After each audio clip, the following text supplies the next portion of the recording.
네, 고 장자연 씨 성접대 강요 사건에 대한 증언을 이어가고 있는 배우 윤지호 씨가 국회를 찾았습니다. 흰색 정장을 입은 긴장된 표정의 윤 씨 모습인데요. 안민석 국회 문화체육관광위원회 위원장이 마련했고 김수민 바른미래당 의원, 추혜선 정의당 의원 등 여야 의원들도 총출동했습니다. 윤 씨 이 자리에서 한 언론사 기사를 언급했습니다. 들어보시죠. 아침에 뉴시스 기사를 봤습니다. 뉴시스 기자님 오신 분 계신가요? 안 오셨나요? 정정보도 부탁드립니다. 안 그러면 저도 제가 할 수 있는 선에서 법적으로 대응하도록 하겠습니다. 있는 사실만 봐주시고 부디 기자로서의 선명감을 지켜주셨으면 정말 감사드리겠습니다. 이 언론사는 윤지호 씨가 TV에 출연해 한 말은 뒷받침하는 증거가 없다.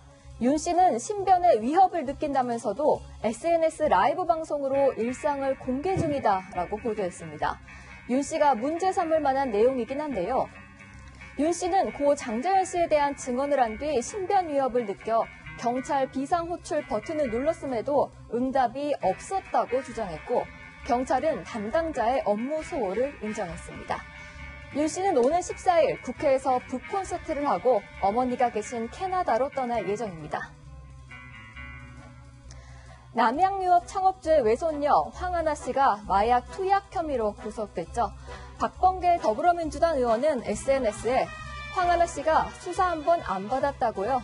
도대체 2016년 박근혜 국정농단의 끝이 보이질 않는다고 비난하기도 했습니다. 황 씨가 체포부터 구속되는 순간까지 옷을 매번 바꿔 입은 것도 논란이 되고 있습니다. 지난 4일 병원에서 경찰에 체포됐을 때는 환자복에 검은색 점퍼를 입었다가 경찰서에 들어올 때는 붉은색 후드 티셔츠에 검은색 치마를 입었습니다. 경찰차에서 옷을 바꿔 입은 건데요. 지난 6일 영장 실질 심사를 받을 때 또 옷이 바뀌었습니다. 분홍색 원피스에 얇은 패딩을 몸에 걸쳤는데요. 심지어 이 원피스, 황 씨가 최근까지 자신의 SNS를 통해 판매하던 원피스입니다. 원피스 가격은 10만 원대입니다. 황 씨는 기자들의 질문에 이렇게 대답했습니다. 마약 공급 혐의 인정하십니까? 아버지랑 친하다는 경찰청장이 누굽니까? 없어요. 불법 영상물 촬영하고 유포하셨습니까? 절대 없습니다. 황 씨는 연예인지인 A 씨가 잠든 4개의 마약을 강제 투약했다고 진술한 것으로 알려져 연예계로 수사 확대가 불가피할 전망입니다. 네, 이낙연 국무총리가 지난 6일 강원도 산불 관계장관 회의를 주재하러 회의실에 들어오는 모습입니다. 한 손에 수첩을 들고 있는 이 총리, 자리에 앉자마자 수첩을 뒤적입니다. 수첩에는 정부가 단계별로 해야 할 일이 1번부터 5번까지 번호를 붙여 깨알같이 정리돼 있었습니다. 이 총리는 수첩 내용을 참고하며 장관들에게 지시를 내렸습니다.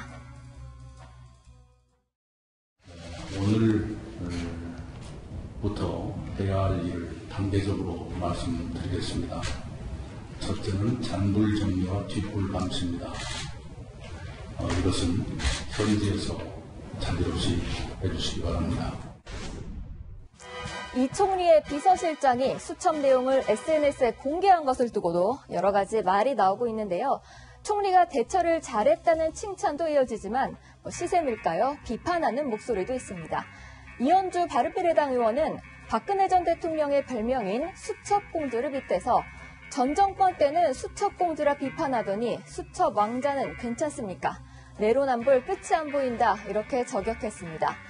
기자 출신인 이 총리는 평소에도 수첩을 갖고 다니며 보고 들은 내용을 메모하는 습관을 가지고 있다고 하네요.